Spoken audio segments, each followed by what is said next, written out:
On today's episode, we'll be talking about the importance of reviewing and pruning your client roster as your agency grows. We'll talk about what factors should be considered and why it's important to be proactive in managing your roster of clients. All right, Ook. So it's hard enough to get new clients and to build a client roster, but today we're talking about getting rid of clients. So, before we dive in, why is it important to even think about, trimming, slimming down or pruning your client list? Like why should people, agency, leaders even think about this? Especially as your agency, continues to grow, you may have taken on clients in the past that may not be the best fit for the company now and in the current iteration for a variety of factors. And we'll definitely go into more details. But I think it's just good to assess your client base from on a regular basis, just because they are the people that are paying you now and are supporting your business doesn't mean that they're the right fit for the next phase of your growth of the business. Yeah. What's funny is if you think about the very word pruning, when I think about that word, I think about trees and how you cut off like the less healthy or like the dead branches, and that allows the tree to kind of grow more healthily upward. And so, I think it's a similar kind of analogy for agencies. In order for agencies to thrive in the long run, you have to kind of make some cuts. And so, yeah, with that, maybe we should dive into some of the factors about that kind of go into making these types of decisions. So, yeah, let's kick it off. Maybe the first one, we could start with kind of high level. Like, is this client, if you're looking at your client roster, are they a good strategic fit? So what do you think that means? And, what should people think about when they determine this as a criteria? Part of this is first understanding what is your kind of core ICP, ideal client profile for your business. If it's specific to an industry, size of client, or even if you're in like a technology or platform specialty, like is this client, does that align with that vision for the business? And your ICP may have evolved over time. So from the current state and where you're trying to go, is that a good fit for your overall roster of clients? Yeah, I think one good measure on this end is there's the way that you're marketing outwardly to attract new clients. And, that might be a very focused positioning to a certain size or appealing to a certain specialty that you offer or a certain vertical that you play in. And how different is that from the client that's on your roster? And I think if there's a huge gap, so, let's say you're more mid-market enterprise level, but then you have some SMB clients, ones that are in totally different industries than you serve, that you're trying to serve. Then I think that's a good kind of marker and a starting point for realizing the client might not be a good strategic fit. Yeah, and we kind of went through that evolution with our agency Barrel as it went kind of deeper into the commerce, the Shopify as a platform, and over the years, we were making websites for a variety of different clients on a variety of different tech platforms. And at a certain point, what ended up happening was, the team also got fragmented internally, where some people were more, WordPress is a big focus, and they had a lot of WordPress expertise. And then like some people had more of a Shopify expertise, and then some people were kind of blending between the two.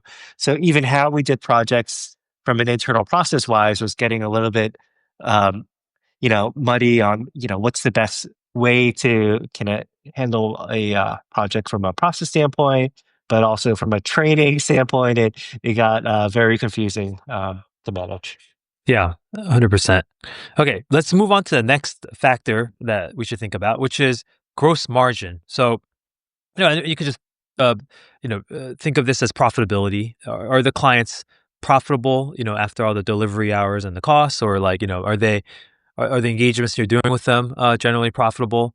Is the whole relationship over the course of the year profitable? So, yeah, this is something I think we should definitely take into consideration when thinking about whether a client is someone to keep or not, right? Yeah, I think profitability is, sometimes you might look at the revenue and say, wow, this client is paying us X dollars a year, X dollars a month. Like it's hard to lose that revenue, right? But then if you're not making money on it, it actually might be healthier for you not to have that revenue at all. And, or just really, think about what is it about either the client or how we're delivering it, the work, or how we're structuring the team that makes it not profitable. It's not, cut and dry saying if it's not profitable, we should cut them. It's just assessing and just knowing, having that data to make that decision. Yeah, this is a really tough one because, you can argue some clients that get really big, over time, the profitability might be thin, but, in some respects, they are paying in absolute dollars, the amounts that are allowing you to make payroll and keep certain people on staff. And so, that can actually really get I think ossified so that like you kind of feel like, hey, like this is the way it is, and we really can't lose this because that would mean people losing jobs. And so it makes it really hard to move away from such clients. And in fact, like I think, we've been in this position where you feel like, hey, you have no choice. You just keep riding that relationship until the client, lets the agency go. But I do think there's a case to be made if you're really bold and you want to, you know, be proactive. You can look at the gross margins and, make that decision of, hey, in order for us to build something, profitable in the long run, we might have to forego some of these relationships in order to then make room for the more profitable clients. Yeah, definitely. And some of this could be just taking a look internally and seeing, is this from over servicing where you're Right. losing margin because let's say if you had this relationship for a really long time and whenever the client asks for something, you want to go and give them that, something extra. But, it may not be the client that's a poor fit. It could just be, how we're handling the relationship and the delivery on it. Yeah, absolutely. Yeah. Yes. Okay, great. Let's move on to the other piece, which is more about the potential of a client relationship. So, one of the things that we always talk about with our agencies is, hey, like, what's the account expansion potential? You win a client, you get that first engagement, but what are ways to deepen that relationship, deliver more value, and increase that amount that you might, be able to make from servicing them? Yeah, like how should agencies think about this when it comes to evaluating the client roster and think about who to keep and who to let go? Yeah, I think a lot of this comes down to your business model and what your relationships ideally look like. In some businesses, it's very much project to project where you do a very fixed defined scope of work. You move on, and like the client doesn't really need your services beyond the initial project. So if you look at it from an expansion potential, probably not a lot of expansion from each specific client.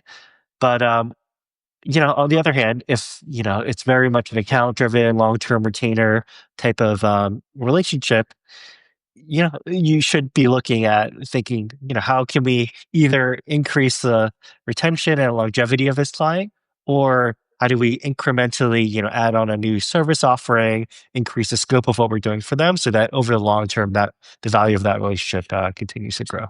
Yeah. So for those, when you look through that list of clients and you find ones that clearly feel like dead ends, and you are in an agency that really wants to grow these accounts, how should they think about it? Yeah, I think it comes down to the amount of resources you're putting behind an account.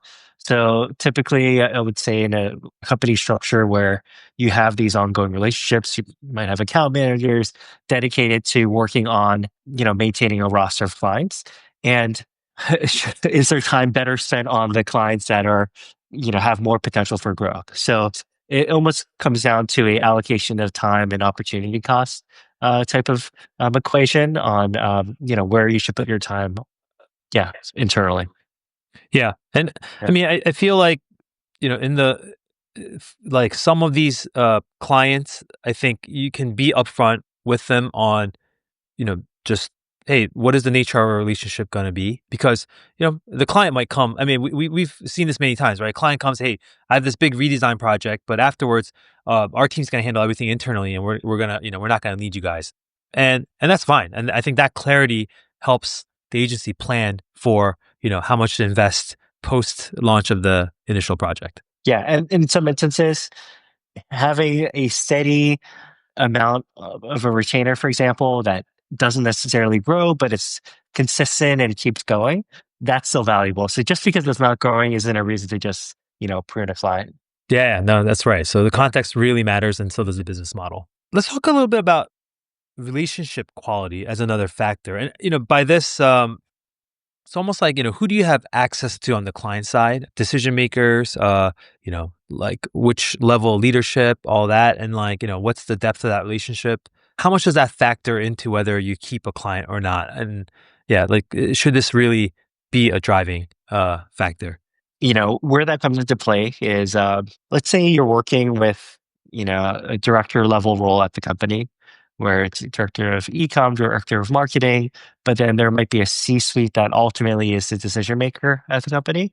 In some instances, you don't necessarily, your day-to-day interaction is with, the people that are working on your accounts and your projects. But I would say a factor it comes in when there's a lot of turnover on the client end, and then you have to, if you don't have another decision maker or stakeholder at the company that can kind of support you or be your advocate, you're essentially trying to re-pitch the work every single time to the next person that comes in. So I would say that there could be a lot of time and energy lost in those efforts where, and I wouldn't say this is the reason to prune a client, but more a effort to think about how do you go more, upstream to the true decision maker at a company and build that relationship. Yeah, absolutely. I mean, I think just, on this front, where you really want to make, any drastic changes is if, the relationship quality has deteriorated because of, bad behavior or, maybe unacceptable behavior from, a stakeholder on the client side. So it might be, the way they're communicating to a team or the way that, they're just not following up on their kind of commitments, or just there's some degree of politics or just kind of things, the way they operate that just kind of might be at odds with the values and the ethics of the agency. And so in that case, yeah, relationship quality could be a factor, and it's just a call you have to make on like, hey, we care more about keeping our sanity and maybe not having to deal with this type of person, and then just making that hard decision. But those are rare, and so it's worth always obviously surfacing and kind of discussing it and then making it a point. But yeah, it's one of those things where I think yeah, there's gradations of it. I would say, yeah, the test of your relationship quality is if you have feedback around things like that, do they kind of trust and, take the feedback and have a conversation about changing behavior or, yeah, any kind of concerns on that end. Yeah, absolutely. The next one is something that, maybe is a huge factor. We're calling it payment behavior. So do they pay on time without, discounts or friction or anything else that might slow it down? So, I mean, obviously you're very much, you have a view into how our agencies handle payments. So yeah, what is your thoughts on how payments should determine whether you keep a client or not? Yeah, we've made this mistake many times in the past, but oftentimes at a company, the person you're working with is different than the person that's paying your invoices. Usually, when you see kind of repeated overdue invoices or invoices stacking up, or even kind of pushback on invoice amounts, those are, I'll call, yeah, red flags. So in the worst case of scenarios that we've seen in the past is client stacked up months of overdue invoices. We're still working with them day to day, so we thought there's a good relationship and there's a lot of work to be done. At a certain point, they just refuse, or were refused or were unable to pay months of invoices that we just had to write off. So of all the, like, let's call it like 6 months of time that we're working with a client, we're paying our team, paying our expenses, but we never collected on the the invoices for that. So now, we give clients a little bit of leeway, but if anything goes beyond like a few weeks, a month of being overdue without any communication about it or kind of specific reason, what we advise is to pause work or escalate it so that there could be some action taken there. Yeah, 100%. I mean, this is yeah, like I think we've talked about so many times. Agencies are not banks. We're not, here to lend, unlimited credit to our clients. And I also think this, this is a good way to be thoughtful about how you engage clients from the start on payment terms, and just their just get a gauge for their ability to pay. And you can go even further, right? You could do credit checks on clients, especially ones that you might not have a proven history, so you can kind of do some reference checks on that. But I think, yeah, like this could be fatal. Like if you don't, make the right decisions around this, like it could be fatal to an agency where, you could be working with somebody for, a whole quarter, couple quarters, and then before you know it, you fronted all the costs in that period, only to not get paid on it. That's, that can wipe out a business. And so, yeah, this is something I think, honestly, like there's escalation paths, right? Like after a client doesn't pay, they get their warning, and then they finally make good on the payment. I think sometimes we might change the way we do payments, where we might not even do work until we're paid in advance. I mean, can you recall, situations like that? Yeah, definitely. If if there's like a repeated, you know, history of late payments, definitely we've kind of switched and said, all right, for this next engagement, let's get paid up front for the amounts before we move forward. And then some clients are amenable to that. Others are, say, all right, it's not a good fit, and let's, part ways. But yeah, I would say the other thing we kind of touch upon is if every um, invoice, it has some kind of friction where they're questioning the amounts, questioning, it could be if it's an hourly engagement, there might be questioning the amount of time spent on an engagement.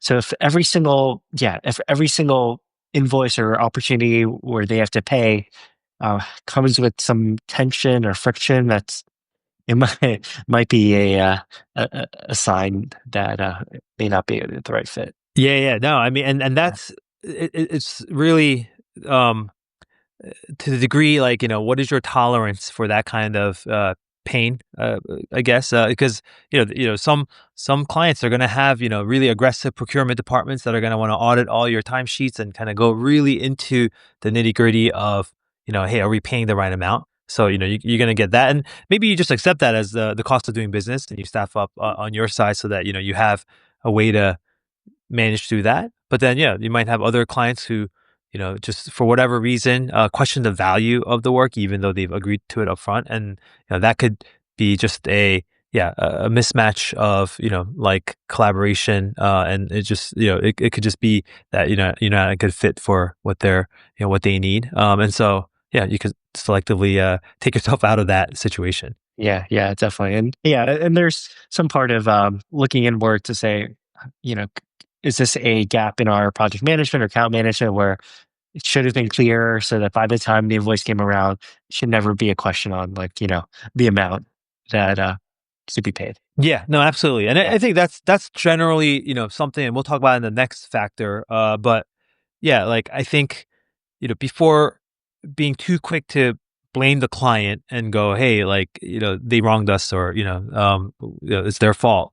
I think there's always an opportunity to yeah, take a look at your own behaviors and processes and see what could we do better. Yeah, for sure. All right. So Yeah. the next one is operational load, we're calling it. So it's just a factor about, just with clients, maybe there are clients where for whatever reason there's more fire drills than other clients. There's just more types of, reactive change requests, maybe just last minute stuff. There's a degree of extra hand holding that's required, a lot of repetition of, instructions or, information that needs to be provided. That is very taxing on an agency. How should agencies think about, clients? A lot of them term this, if you have a difficult client, how should they think about, whether or not to keep such clients? Yeah, I think this is a big one that the team feels the most, where so they'll call them difficult clients, but oftentimes everything is an emergency, everything is urgent, everything needs to get done ASAP. Even like this could be like the tone of feedback or how people talk to the team. That this can all kind of factor into the mental, I'll call it like the mental load of a client. And like the ultimate impact is, your team could feel burnt out by them. It can cause turnover. You can lose valuable team members. And ultimately, so like yeah, the real impacts from these types of relationships. And I think honestly starts with the conversation, sharing the feedback with the client, saying, hey, this is the perception. What can we do to help improve whatever the factor is, whether it's, we need longer turnaround times. We need to kind of prioritize what truly is urgent and a fire versus what, can wait a day or two. And then starting there and seeing what the kind of the reaction is and see if the process can improve from there. Yeah. Yeah. I mean, we talk about this a lot. Like there's of course things that the agency can do, as much as possible to you know, uh, make it smoother, even with more challenging, let's say more like high touch clients, let's say. But I do think there is a line at which, you, you have to figure out, hey, is this worth it? Like, for the long term kind of sanity of the team members to continue working with such a client, and at what value, would you kind of, or at what price would you kind of step away from this? Yeah, I do think being decisive in this manner actually. You can say the upside of it. If you're decisive and you go, hey, this client is causing too many headaches. They just don't have their stuff together. We've recommended that they get a project manager or some kind of coordinator on their side, but they haven't. So we're dealing with like four different stakeholders, and it's just a mess all the time, contradicting, instructions, etc. I think for an agency leader to be proactive and to make the call of like, hey, I think we're gonna end this relationship. It does go a long way with the team, because like you are taking a chance. You're gonna take a financial hit from such a decision, but at the same time, it signals to the team, hey, we're here to, make sure you guys are respected, our processes are respected, and, we're gonna, stick to our guns when it comes to, serving clients the way we know how. Yeah, definitely. And I think probably touch upon this later, but this is the job of the agency leader.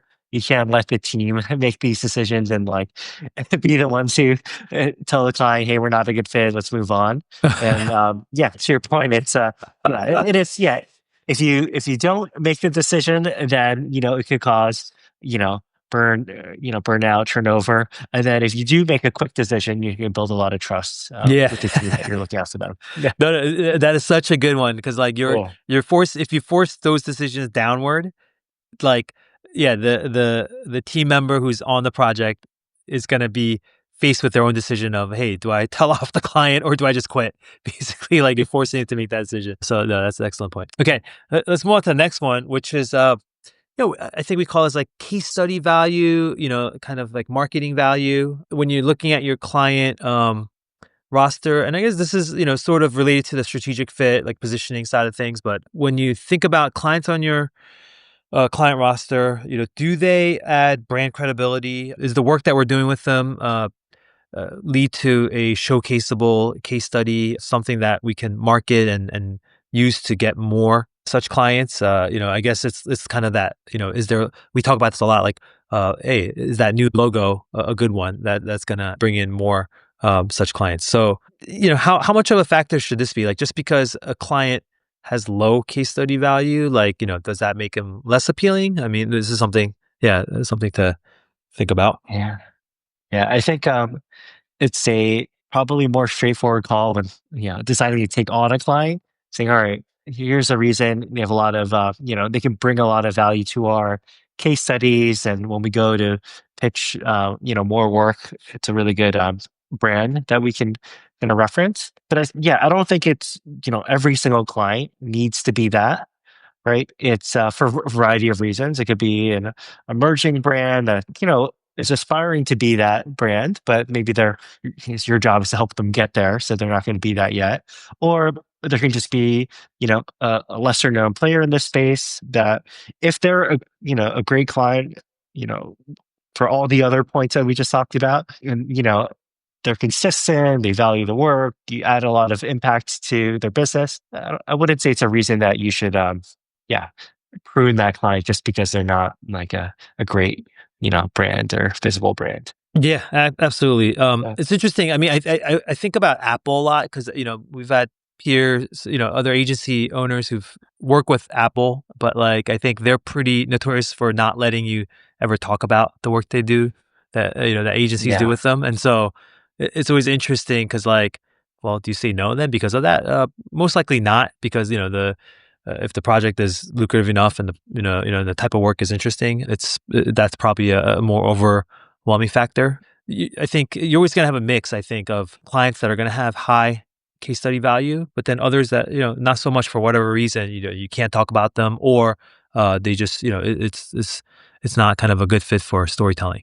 yeah. No, we've had our handful of clients where we've done a lot of work, great work, and they just, as part of the contract for whatever reason, we just couldn't share it, but still really good experience for the team. And, through like other, we can share the work through, private means on, our impact for those businesses. Yep. Let's round this out by just talking about some other factors, maybe around risk. I think when you're looking at a client roster and potentially looking to prune, how much does something like client revenue concentration matter? Like, should that be taken into account for why you should prune a client? Yeah, I think, yeah, let's say one big client takes up significant portion of your revenue. Let's say like half of your revenue is one client.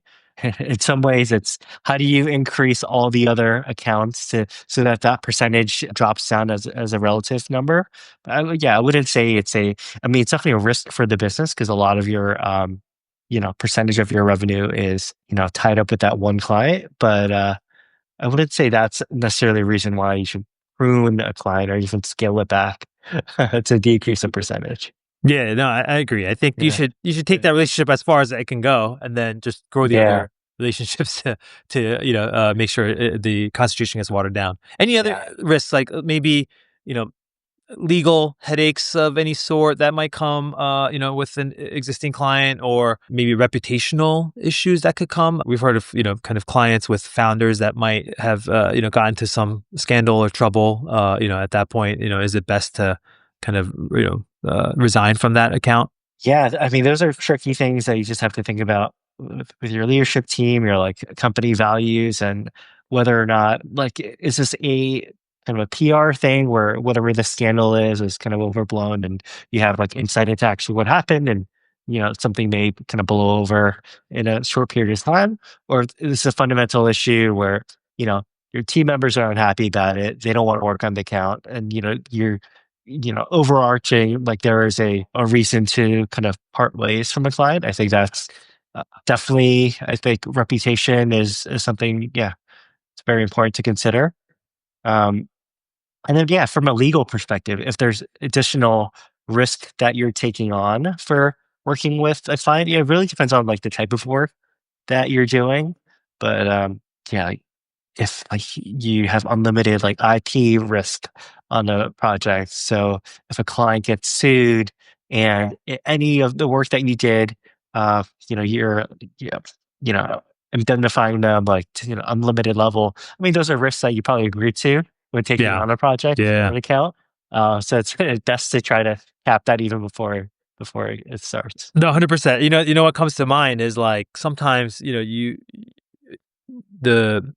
the BD team might, oversell an agency's capabilities and, do a good job in landing a client, only to Yeah. find that, hey, you know, this project is just we're or yeah, it's just too much for us to handle ourselves, or just we just don't have the capability or the confidence to deliver something that works. Yeah, at Yeah. that point, I mean, I think there's a couple avenues you can maybe bring in somebody to support as a subcontractor that has the experience and has the capability, but there's also that kind of more nuclear option, which is to go to the client and be like, hey, we actually can't do it. We're gonna have to take ourselves out, which not the greatest from a reputational standpoint, but then, there are instances where it could actually save you in the long run because then you're not part of, a failed kind of a blow up project or something that, detrimentally, impacts the client. Yeah, I would say, yeah, it's sometimes better to bow out and then take the hit immediately versus a much bigger problem down the road. And in that you decide to return money, you can decide to, you know, just pause, come to some kind of natural pause, and also find and recommend another partner that could be a better fit in situations like that. Awesome. Well, so yeah, those are a bunch of factors, that should be taken into account when thinking about, pruning the client roster.